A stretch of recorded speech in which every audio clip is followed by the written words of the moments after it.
नमस्ते साथियों, मैं आपका मित्र श्रेयस आरसीएम के विनर्स के इस अध्याय में आपका दिल से इस्तकबाल करता हूँ। दोस्तों, लास्ट सेशन में हमने मैथ्स एंड ट्रिग्नोमेट्रिक फंक्शन किस तरीके से यूज़ किए जाते हैं उसके बारे में जानकारी दी थी।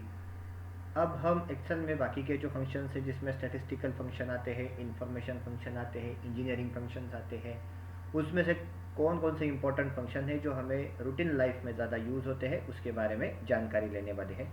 देखिए दोस्तों, सबसे पहले बात करते हैं एवरेज फंक्शन की, जो ऑलरेडी मैं आपको बता चुका हूँ। सपोज यहाँ पे नंबर्स है, इन नंबर्स का आपको एवरेज निकालना है तो आप यहाँ पे टाइप करोगे इज इक्वल टू एवरेज, और जिन नंबर्स का आपको एवरेज निकालना है उनको सिलेक्ट करके आप ब्रैकेट कंप्लीट करके एंटर की प्रेस कर दोगे तो देखिए दोस्तों, यहाँ पे मेरे सामने इन नंबर्स का एवरेज आ चुका है।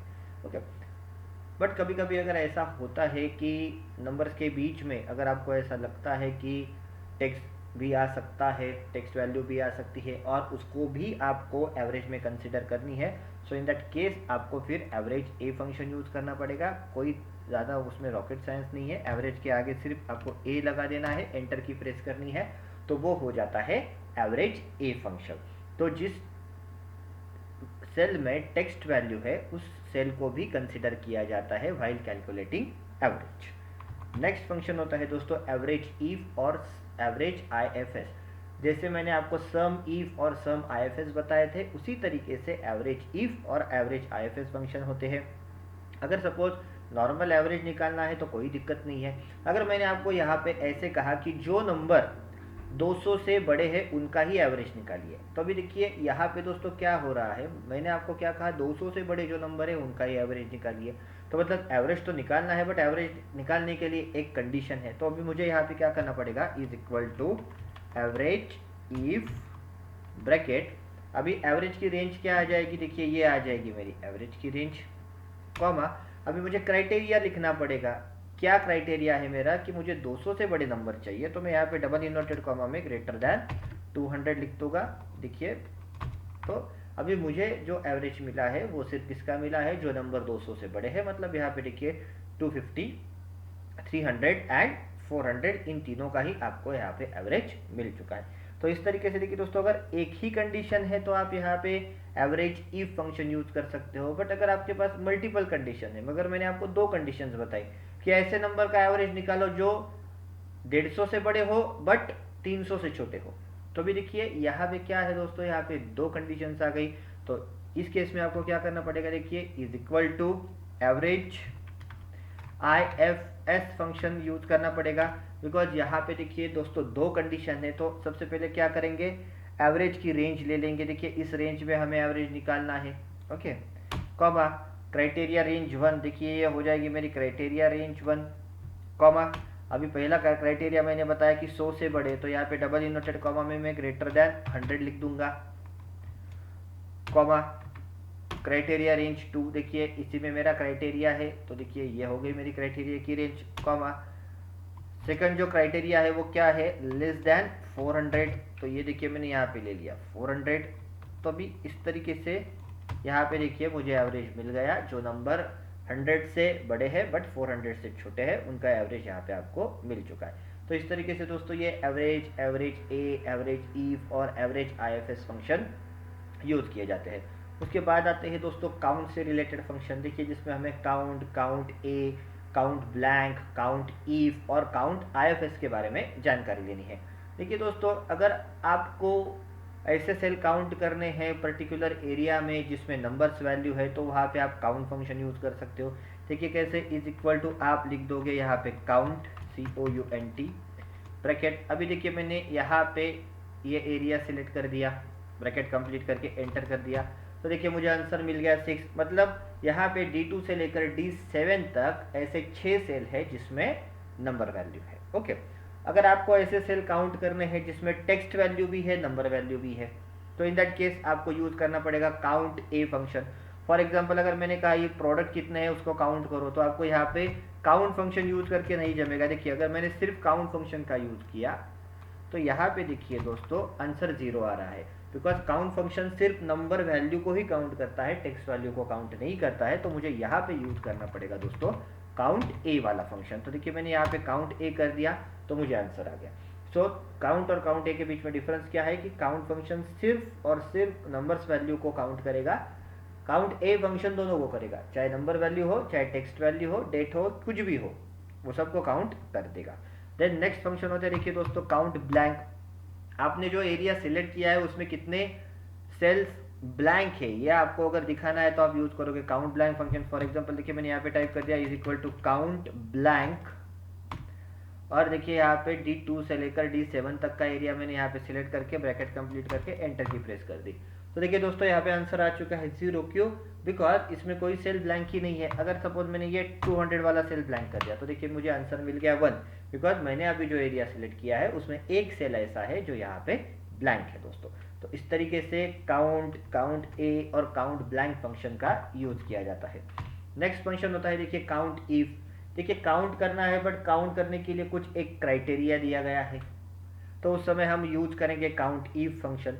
फॉर एग्जांपल मैंने आपको कहा ऐसे नंबर काउंट करो जो 250 से ज़्यादा है, तो फिर आपको क्या करना पड़ेगा, देखिए is equal to count if का सहारा लेना पड़ेगा, ब्रैकेट। अभी हम क्या करेंगे, रेंज को सिलेक्ट कर देंगे। रेंज को सिलेक्ट करने के बाद कॉमा, अभी मुझे देना है क्राइटेरिया।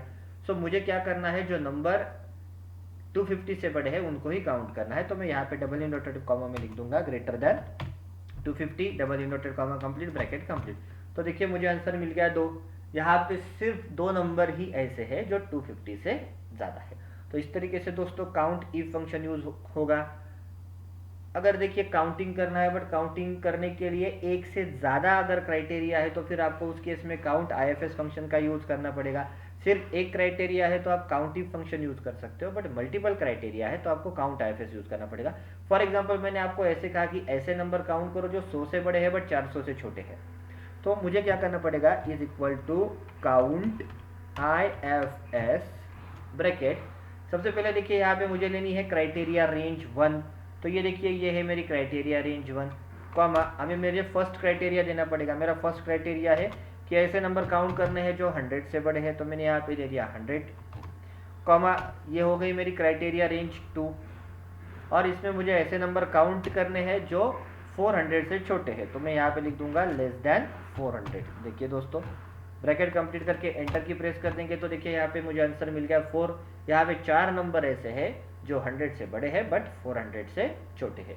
तो इस तरीके से दोस्तों ये काउंट सीरीज के जो फंक्शंस है, count, count A, count blank, count if और काउंट आईएफएस, ये यूज किए जाते हैं। नेक्स्ट फंक्शन है दोस्तों देखिए यहाँ पे फोरकास्ट। आपने ये फोरकास्ट जो वर्ड है वो वेदर फोरकास्ट के बारे में सुना होगा। मतलब अगर हमारे पास कुछ प्रीवियस डेटा है और उस प्रीवियस डेटा के बेसिस पे अभी आगे क्या होने वाला है इसका प्रेडिक्शन अगर हमें करना है तो हम फोरकास्ट फंक्शन यूज करेंगे। फॉर एग्जांपल अभी यहाँ पे देखिए दोस्तों मैंने यहाँ पे मंथ लिखे हुए हैं और मंथ का यहाँ पे सेल लिखा हुआ है, तो जनवरी से लेकर जून तक का डेटा मेरे पास अवेलेबल है। अभी मुझे ये प्रेडिक्शन करना है कि जुलाई 2023 में मेरा कितना सेल होने वाला है। तो अभी इन दैट केस फिर मुझे यहाँ पे फोरकास्ट फंक्शन यूज करना पड़ेगा। फोरकास्ट फंक्शन आपको प्रीवियस डेटा के बेसिस पे आगे क्या नंबर आ सकता है ये प्रेडिक्शन देता है। अभी ये प्रेडिक्शन शायद सही भी हो सकता है, शायद गलत भी हो सकता है, बट ये प्रीवियस डेटा के बेसिस पे होता है। देखिए अभी हम यहाँ पे टाइप करेंगे इज इक्वल टू फोरकास्ट।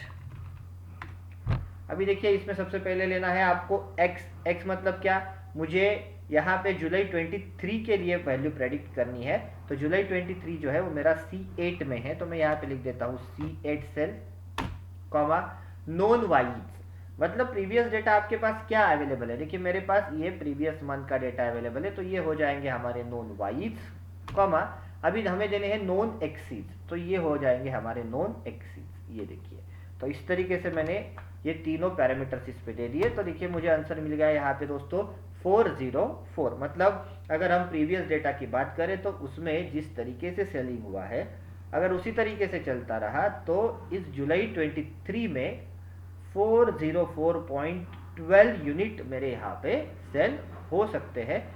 ऐसे यहाँ पे हमें प्रेडिक्शन करके मिला है। सो आई होप दोस्तों ये फोरकास्ट फंक्शन किस तरीके से यूज किया जाता है ये आपको यहाँ पे प्रॉपरली समझ में आया होगा। नेक्स्ट फंक्शन जो है वो है यहाँ पे लार्ज फंक्शन। बेसिकली देखिए अभी लार्ज फंक्शन किस तरीके से यूज किया जाता है उसके बारे में जानकारी लेते हैं। सबसे बड़ा नंबर अगर आपको निकालना हो तो आप मैक्स फंक्शन यूज करते हो, बट अगर हमें सबसे बड़ा नंबर नहीं निकालना है, सेकंड लार्जेस्ट नंबर देखना है या फिर थर्ड लार्जेस्ट नंबर वगैरह देखना है, तो उस केस में फिर हम लार्ज फंक्शन यूज करेंगे। किस तरीके से करना, देखिए, इज इक्वल टू हम टाइप करेंगे लार्ज, कॉमा, सबसे पहले एरे, मतलब जिस रेंज में हमें नंबर निकालना है वो रेंज हमें सिलेक्ट करनी पड़ेगी। देखिए दोस्तों, मैंने यहाँ पे ये रेंज को सिलेक्ट कर दिया, कॉमा, अभी इस रेंज में मुझे सपोज सेकंड लार्जेस्ट नंबर चाहिए, तो मैंने यहाँ पे लिख दिया 2, ब्रैकेट कंप्लीट करके एंटर की प्रेस कर दी।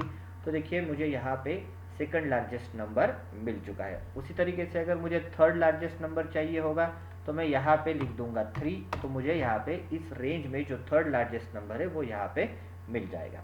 उसके बाद नेक्स्ट फंक्शन होता है, देखिए दोस्तों, स्मॉल। जिस तरीके से लार्ज यूज़ किया जाता है उसी तरीके से अगर आपको स्मॉल नंबर देखना है तो वो आप यूज़ कर सकते हो। सबसे स्मॉलेस्ट नंबर के लिए हमने मीन फंक्शन यूज़ किया था, बट सेकंड स्मॉलेस्ट नंबर या फिर थर्ड स्मॉलेस्ट नंबर ऐसे कुछ देखना है तो हम करेंगे is equal to small, bracket, array हम यहाँ पे सिलेक्ट कर देंगे। उसके बाद कॉमा देने के बाद अगर सपोज मुझे फोर्थ स्मॉलेस्ट नंबर देखना है तो मैं यहाँ पे 4 लिख दूंगा, ब्रैकेट कंप्लीट करके एंटर की प्रेस कर दूंगा। तो देखिए मेरे सामने यहाँ पे फोर्थ स्मॉलेस्ट नंबर आ चुका है। सो आई होप दोस्तों यहाँ पे जितने भी हमने फंक्शन अभी तक सीखे ये आपको प्रॉपरली समझ में आए होंगे।